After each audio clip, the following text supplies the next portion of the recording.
I'm going to start today with two political quotes and then an explanation that leads to what I don't think anyone in the commentariat shows any sign of understanding. Excuse me. The first quote, and my favorite because it sums up my sentiments to a T, was Gary Johnson, the presidential candidate for the Libertarian Party in the U.S., was asked during his appearance on The View whether he'd vote Clinton or Trump if someone had a gun to his head. He replied, "I'd let the gun go off." The second quote is representative of the mainstream media, and I know that's a generalization, but I think the evidence supports it.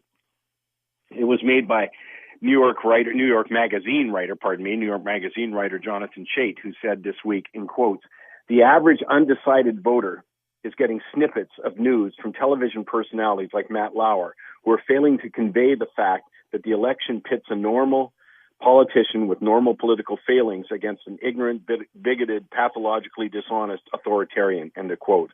Now, I'll come back to that in a moment, but first a reminder as to why I look at politics. And to be blunt, there's no reason not to understand this, but clearly people who have had their heads or their brains infected by the political virus have a great deal of difficulty. Nevertheless, it's pivotal to understanding major investment trends from the loonies value to real estate to stocks, of course. I mean, the capital flows that move investments in currencies are driven by confidence, primarily in government. Last year, $1.3 trillion moved out of Russia, $1.2 trillion out of China. Now, I think most of us understand, for example, that money moving out of China has been a major mover of high-end real estate in Vancouver, Toronto, New York, Melbourne, and Sydney. Russia has been a big player in London and New York. And the biggest player, though, on the world stage is the U.S. That's why I'm focusing on it. It has the biggest capital flows in both directions. And what we're seeing in this election is unprecedented and will be a pivotal catalyst for the financial and social chaos that's to come. At the World Outlook Conference with Martin Armstrong, on this show, I've been unequivocal that the next 4 years are going to make the extreme volatility, the social and economic dislocation of the last 7 years look like the good old days. With that said, let me come back to New York Magazine writer John Chait's statement that, in quote, "The election pits a normal politician with normal political failings against an ignorant, bigoted, pathologically dishonest authoritarian." My reading is that this represents the commentariat's prevailing view. They're on the side that says that Hillary Clinton's unethical behavior, outright lying, what I would characterize as the worst in the political establishment, is better than the bombastic, ill-conceived, passing acquaintance with the truth that Donald Trump displays. That focus completely misses the big picture. It makes no difference. Here's the point. It makes no difference if you think, as friends of mine do, that Donald Trump couldn't be worse with what's going on now, or as other people I know think that anything would be better than Donald. What the commentariat seems oblivious to is that the choice marks a key point in the demise of confidence in government. Each candidate is profoundly polarizing. Whoever wins their presidency is going to start with the highest disapproval rating in history, somewhere around 60%. They will preside over the next leg of the entitlement crisis that's already claimed Detroit and Stockton, Puerto Rico, and Chicago. At some point, we'll stop ignoring this.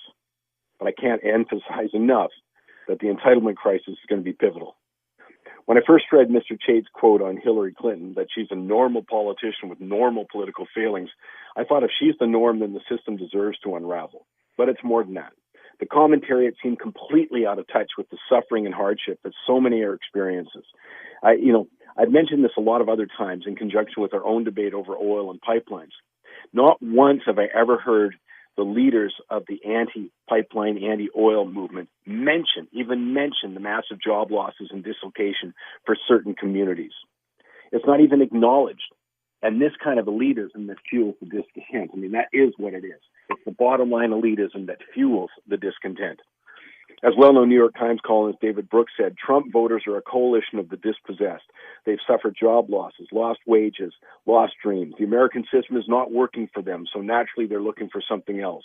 Moreover, many in the media, and especially me, did not understand just how they would express their alienation. We expected Trump to fizzle because we're not socially intermingled with his supporters and did not listen carefully enough. I think that's a beautiful summation of the Canadian mainstream media and also in the States. Mr. Brooks got the message, but I see little evidence that the vast majority of the commentariat or the political establishment has. They didn't understand the Brexit vote. They didn't see it coming. who seem oblivious of what's happened in Greece with the election of the then newly formed Syriza party. No thoughts on the upcoming election in Austria, where the anti-EU party will win. The defeat of Angela Merkel's party in regional elections in Germany last week. No thoughts on any of that stuff. The question is, who or what comes next? It's the key political economic question in the next decade. And the election of Hillary Clinton, the ultimate establishment candidate, elitist, Wall Street candidate, as Bernie Sanders said, is going to exacerbate the trend. The backlash against the political elites has begun, and the trend is going to be propelled by a litany of broken promises by the welfare state, starting with unfunded public sector pensions, compounded by major debt problems. That's the big picture to understand, not what your political favorite is.